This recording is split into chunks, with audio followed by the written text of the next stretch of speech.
take a quick second to talk about line choice for crankbait fishing.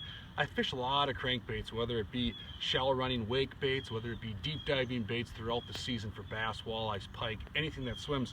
And a big question I get is, what line do you use? You know, I'm a little non-traditional, but it works for me. So I'm gonna go through my setups. I oftentimes fish, to be honest, a 10 or 15 pound braided fishing line for crankbaits. And the reason the 10-pound braid works so well, here's my take on it, is it gets down really fast. The diameter is extremely thin. So if you have like a 10-pound vicious braid, you can cast very far. It cuts through the water easier, cuts through weeds easier, gives me more sensitivity, and I feel like I get a deeper dive on a cast. If I'm trying to reach, let's say 8, 10, 12, 15 feet on a cast, depth-wise, that thinner diameter braids work really well for me. And I'm not setting the hook when I fish crankbaits. I'm just turning my body away from the fish. There's no reason to really set the hook on a crankbait because it kind of does it itself. So 10-pound braid has become a mainstay for me on fishing a lot of deep diving crankbaits. Braid does sink, but if I'm throwing a deep diving bait, it doesn't sink.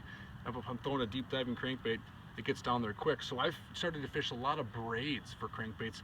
The other option, which is probably more popular, is going to be like a fluorocarbon. I'll use a 8, 10, 12, 17 pound fluorocarbon line for crankbaits, especially deep diving.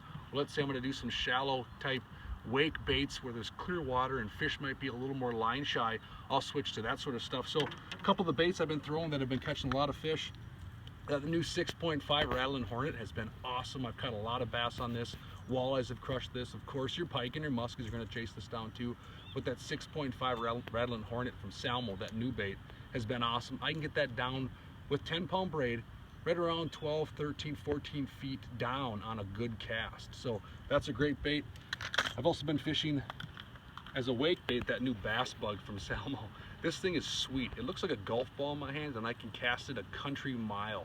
It just basically erupts the surface and you can hear how loud it is. It's like nothing I've ever fished, and the hooking percentage is phenomenal. So if you're looking for a wake bait, a topwater option, that new bass bug from Salmo is awesome. So that just kind of touched the tip of the iceberg on line choice for fishing crankbaits. Give it a shot, try the braid if you haven't, and see if it works for you.